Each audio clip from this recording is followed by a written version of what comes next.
Let's turn our attention now to Sudan's southern neighbor. In the world's youngest country, tensions are rising by the day. A 2018 peace deal that once brought hope to South Sudan is now teetering on the edge of collapse, sparking fears of a return to civil war in the East African nation. In a major escalation, South Sudan's opposition has declared that the late-night arrest of the first Vice President, Riek Machar, a longtime rival of President Salva Kiir, has effectively invalidated the fragile peace agreement.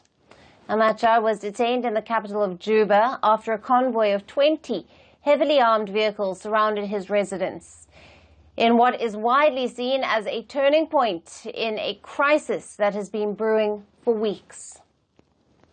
Now, according to Machar's political party, the SPLM-IO, he is accused by the government of having links to recent clashes between government forces and the White Army, which is a local militia allied with him in the Upper Nile state. Machar has denied these claims. His arrest has triggered widespread international concern. The United States has now urged President Kiir to release the first vice president, warning that his detention risks escalating the situation further. Meanwhile, Kenya's President William Ruto has announced that he is sending an envoy to South Sudan to help to mediate the crisis.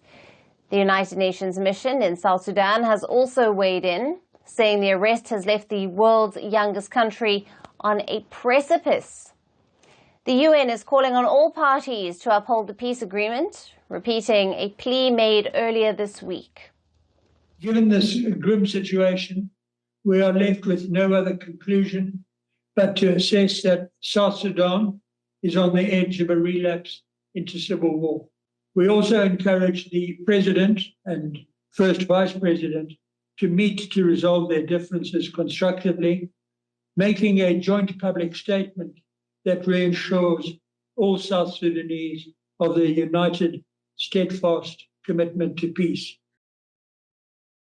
Meanwhile, the crisis is already having diplomatic repercussions.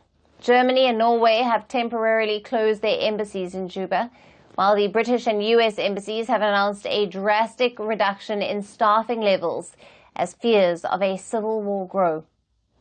South Sudan gained independence from Sudan in 2011, but just 2 years later, it descended into a brutal 5-year civil war.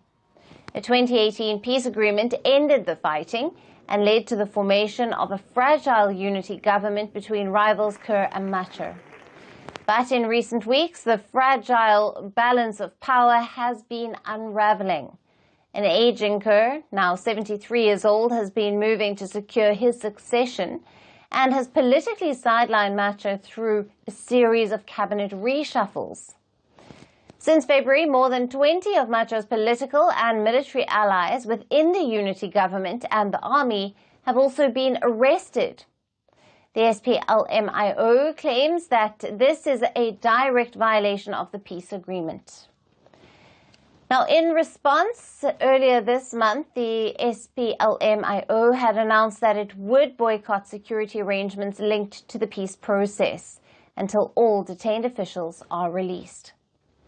Analysts warn that the ongoing power struggle between Kiir and Machar, coupled with their refusal to engage in meaningful dialogue, has pushed South Sudan into uncertain territory. But as international pressure mounts on South Sudan stands on the brink, while President Salva Kiir has vowed that the country will not return to war, the question remains, how will he restore peace within his government in the days to come? Greeting you with aloha and namaste. No, I love India. Presence, occupation of a territory by another country pertains to India, what we saw in Kashmir. How do you see Trump's America? Yes, the current administration behaves differently from the previous administration.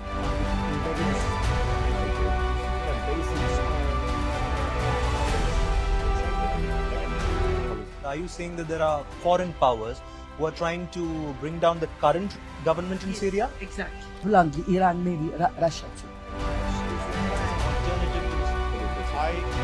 Prime Minister Modi committed to South-South, cooperation. For both sides. Not over 50%. Is Ukraine prepared to pay the price for that peace? No compromises at the cost of territorial integrity and sovereignty.